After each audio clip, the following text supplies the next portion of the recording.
And some countries sometimes, like South Africa, when Nelson Mandela came out of prison, that magical moment does happen, right?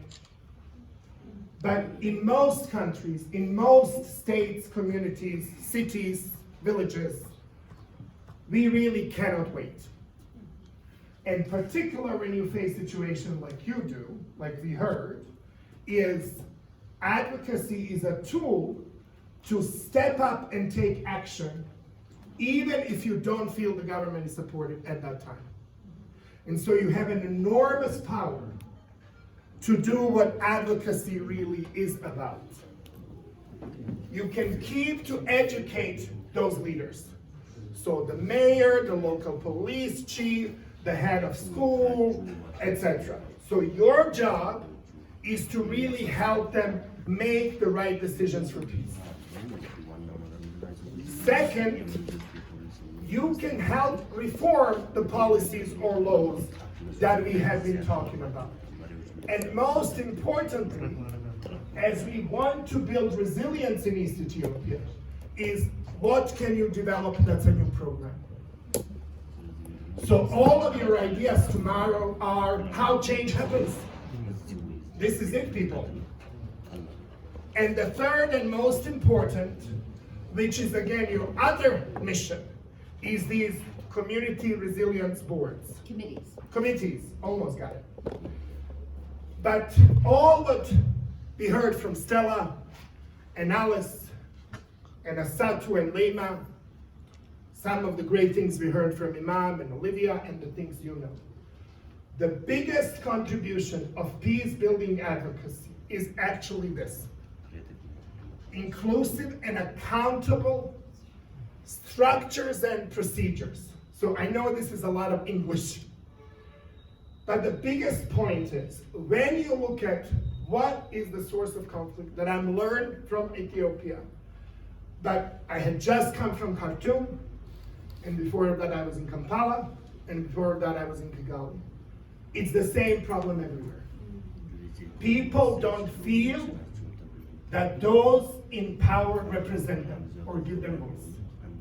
And so how can you as leaders create not just the message of inspiration, and not just a good dialogue, and not just a media message, but how can you actually create a committee, a board? How can you create a new youth movement? How can you mobilize women's associations? And again, in your case, clearly there's this wonderful opportunity to affect these structures. That would do three things. They would be inclusive, they would be accountable, and they would take action. So that's where we are headed. That's what our hope is for this workshop, to build on the great peace-building skills Karuna has given you and move through these steps that we have just brainstormed and you ordered wonderfully in the right order, and then get us to the better place, more safe structures, more inclusive procedures, etc. All right? Any questions or reflections? That's kind of why we're merging peace building now with advocacy to get to the solutions. ጥያቄ ኮመንት ካላችሁ አሁን በተባለው ኦቨርኦል All right. Well, let's start doing some of it before coffee. Sure. And you can alert me because yesterday we were waiting here. Yes. All right. So what did we say? Oh, let me ask you this. Why do you think it's a circle? It's a cycle.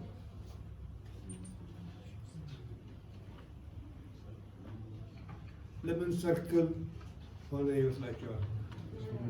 Idea, because why it's a circle is it depends to one another. Yes.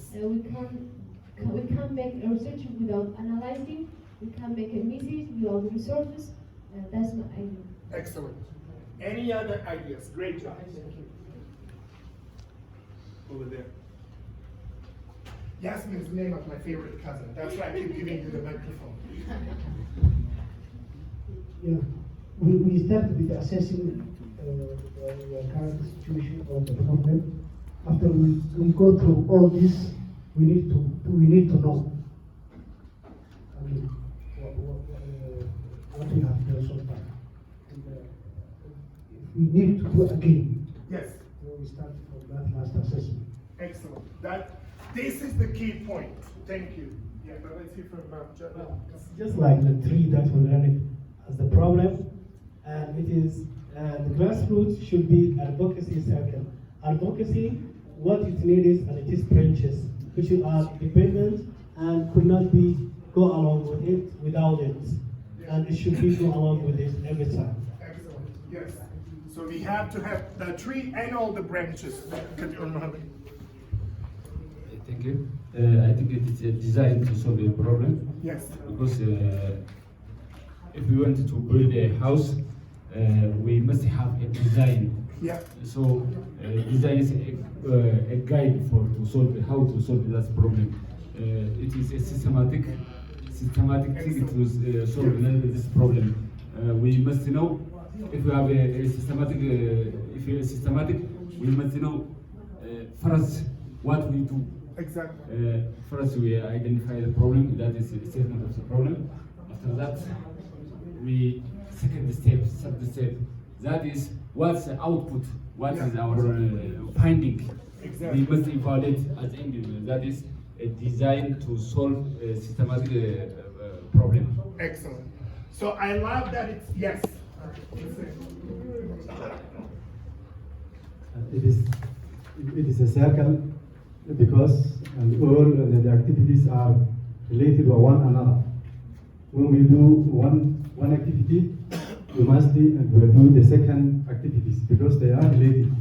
We can't do one, and we can't do one by doing differently. But since they are related to one another, we must do firstly, then they're related to a second one. Excellent. Great. Yes. So I think it is a continuous process. Excellent. Not one process. One each other it is depending. Yes. We are starting and finishing. Excellent. Great points. And that really is why it's a circle. So all of your comments obviously are relevant, but the key point of the circle side is it is continuous. And we have to check every step of the way because yes, they lead into each other and they're all branches. And we have to take every step, and so we'll go a little bit in depth in each. But the point is, every time you had developed something and you mobilize resources and you have who your partners are, etc., what happens next is your context will change. Your problem will change. So you cannot stop. So the point is, advocacy, we say, it's not for the lighthearted, for people who get tired easily. It's for people like you, who know this work actually never stops. And even when you change the law, and in South Africa, that's how they started. For 40 years of apartheid, the black people were not allowed to use the services. They couldn't sit in the same restaurant, etc. So the first thing was the law got changed. But probably like in Ethiopia, you cannot stop there because what's the problem with even the best law? Implementation, right? Do the people have awareness? Does the government enforce the law, etc.? So the advocacy efforts, particularly advocacy for peace building, never ends. And that is why each step leads to each other and why it's a continuous, and again, as you said, Mohammed, systemic process. Excellent. All right. So we all agreed that our first step is what you had been doing. And so after 2 Karuna workshops, you all can get a master's degree in this. Yes. Alhemdulillah. Yes. So we now just need to move along. Use the conflict trees, use the other tools that you can get, and I'm sure Olivia can share. And I particularly, in addition to the three, I very much love this tool when we are looking, and I'm sure we can share it from your curriculum. When we look at who are the parties, and later today we will indeed map all the parties. And again, as Alice said, you have to be specific. You cannot say the party is Hutus or Tutsis.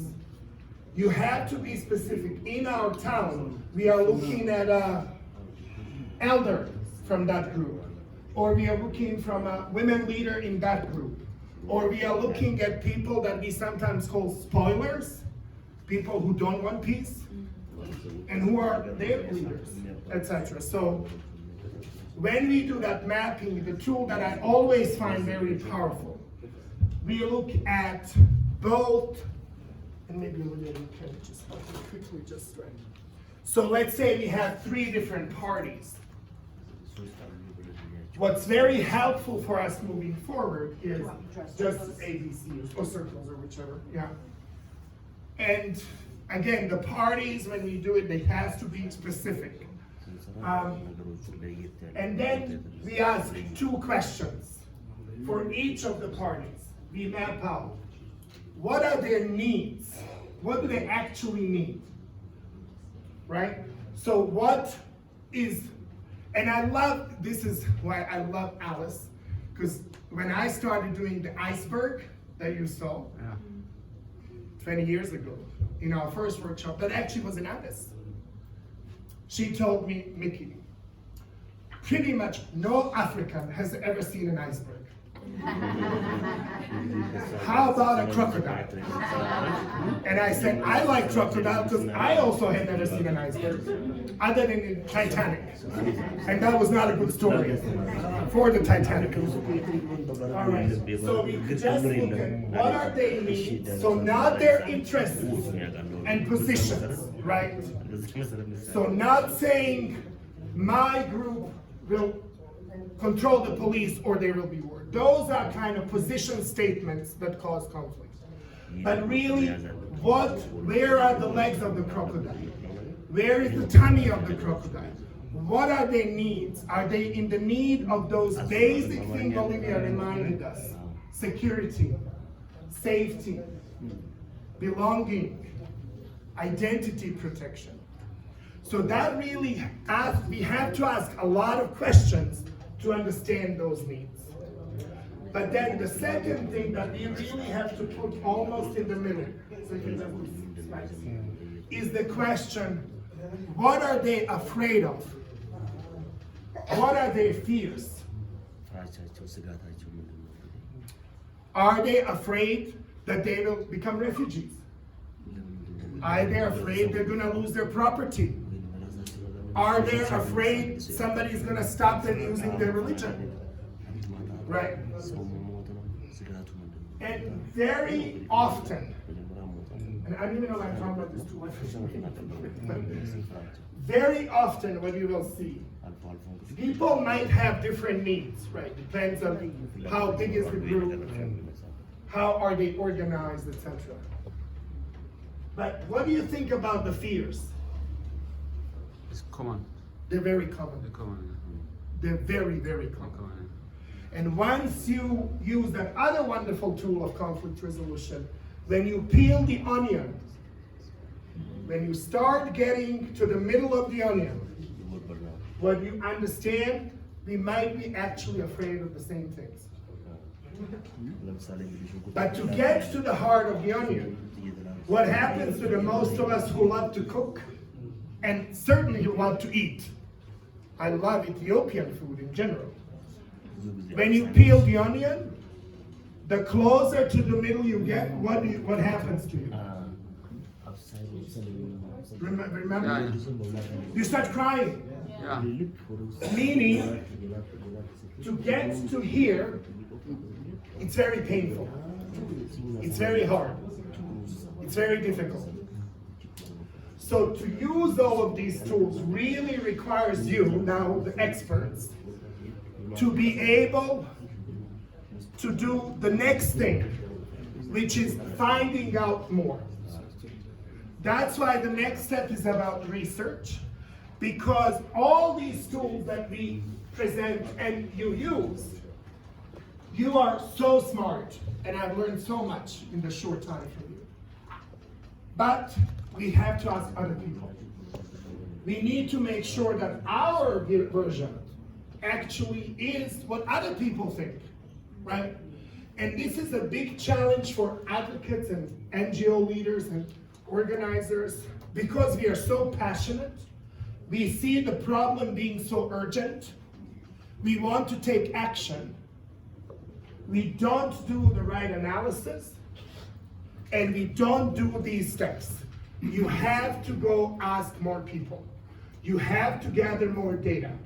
You have to make this almost like a science project, because you have to be so sure that this is not just what I think, or my best friend, or my sister organization think. It is really what are the community needs, because we are dealing with such sensitive and serious issues. So you have to really figure out, what don't I know? Because remember, if you only have a hammer, you can only solve those problems with a nail, right? But what if that's not the right solution? So you have to think about other solutions, and especially you have to ask these questions. What do we want to know? What are those fears? Well, how do we ask? What do you need? More importantly, who do we ask? Because typically, we tend to be driven in the process of advocacy, and to a certain degree still in peace building, by what we call elite opinion. Yes. People, Alhemdulillah, like us, who can speak the language, who can read the PowerPoint, who have access and privilege to a room like this. So we have to go back to both Alice and Stella's urging. We have to go under the tree. We have to go become, my professor is not here, but do tell him I quoted him. We have to know, what does it mean to actually be the voice of the voiceless? And so the key really here is how you can do it, and these are different methods that you all keep using. But I often say focus groups is not a focus group if we have somebody who gives a panel presentation for 45 minutes and then says, ask one question. And then he, typically, or she, takes another 40 minutes to answer that question. So we really have to make this the Karuna style dialogue, a listening exercise, an exercise about understanding what's causing this, using your heart to appreciate the pain, but also, again, remember, the only way peace building works, step number one, is ownership. And the reason these things don't work, we don't give youth, elders, even police, children, women, we don't give them a vehicle, a venue, a room to feel heard. And so in addition to learning what are the actual problems and using those tools, what do people need, what are they afraid of, you have to create this process that we call an inclusive decision making. And decision making starts with, let's talk together about the problem. And let's hear your perspective. And again, remember, every perspective is valid. How we view the world from the gender perspective, age perspective, ethnic perspective is very different. And so every voice counts. And typically, again, in peace building, the needs are so urgent. And our passions are, thank God, Masha'Allah, what drives us. But we have to really stop and do this. So if there's one thing I suggest as you start moving back to your communities, how do we do more of this? How do we get more voices? What do we ask them? And how do we genuinely listen? Not just to the experts, but also to the people. All right? Yeah, you can add many things. So, Miki mentioned the onion, and this is one of our peace-building tools that we did not share with you yet. We have many, many more, but I just wanted to quickly underline its importance. Because as Miki said, what we often hear is people's positions. When in the first morning when Miki and I pushed against each other's hands, remember? We were coming out of our positions. And when people are just talking out of their positions, there's no common ground. There's no solution. I'm 100% right. No, I'm 100% right. There's no compromise. When political parties are arguing with each other, Ethiopia must maintain ethnic federalism. No, ethnic federalism will just lead to disaster. Those are positions. There's no room for agreement. And that's usually what you're seeing at the top of the iceberg, or the crocodile's eyes. We'll use the crocodile. When you see the crocodile's eyes over the water, those are the positions. And as Alice said, if you hit the crocodile's eyes, you're in trouble. That's when the tail will swipe the canoe and drown everybody, right? So usually when we peel that onion that Miki was talking about, usually there's some interests that are driving those positions, what people want. This is usually what they say they want. This is usually what they really want. So you kind of have to go down one layer to what they really want. But I think what Miki was pointing out so beautifully is really at the heart of it, in the middle of the onion, is what people must have. It's their absolute needs. And when we talked about basic human needs, for food, for shelter, for respect for your religion, respect for your culture, these are things you can't do without. And actually, needs are pretty common too. It's those basic human needs that everybody has. And as Miki said, there's also fears. And usually the fears are my basic human need for respect, for my religion, for my culture, for education, for my child, for voice in my government is not gonna happen. And that's what's driving it. And I think what Miki was so beautifully pointing out is when you get down to this level, it's common. Everybody has those same needs and fears.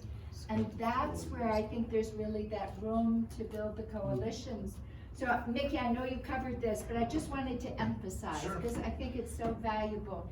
And we can share this model. I can share it with the Imam and he can send it to you on the WhatsApp.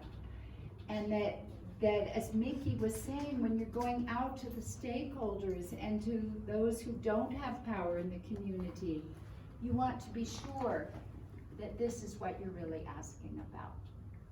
That's when people feel heard. But beside did you have a question? It's okay? No, but I'm fine, I don't mind. On the other hand, I can always drink Ethiopian coffee too. So whenever we're just waiting for my favorite drink called Ethiopian coffee. Because my wife comes from this country called Guatemala.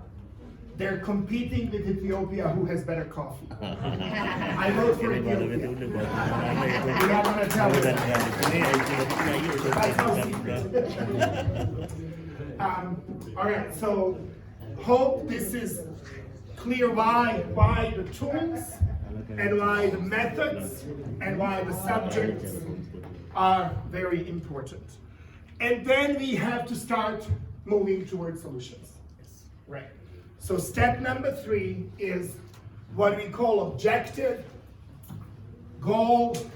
Now that we have, with all due respect to the US donor in this case, we now use these fancy terminology, outcomes, outputs, etc. The point is, we have to answer the question, what do we want to change? What is the change that we want to see? All right?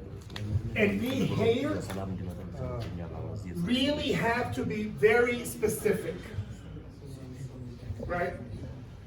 So we have this methodology that, again, we use this objectives in terms of advocacy through this format called recommendations. So in advocacy or policy work, recommendation is just a sentence, it's a statement of your goal, but done in this format. What needs to happen, how it needs to happen, and who can take the action. So again, it's not enough to say we did a community consultation. We know that the trust between the two ethnic groups is a problem. We would like to build peace. That is not specific enough, right? So everything we are hearing from your great work you had already done, we want to make more specific. So that is exactly clear how you, again, gonna mobilize others, hear from all the groups that you've started hearing, but then specifically find what is that solution. And again, solution cannot be youth should be employed, because that is too big, right? We have to say what needs to happen is that particularly in the next 4 months before the elections, youth should be engaged in pro-peace, peace-building work in order to prevent violence, right?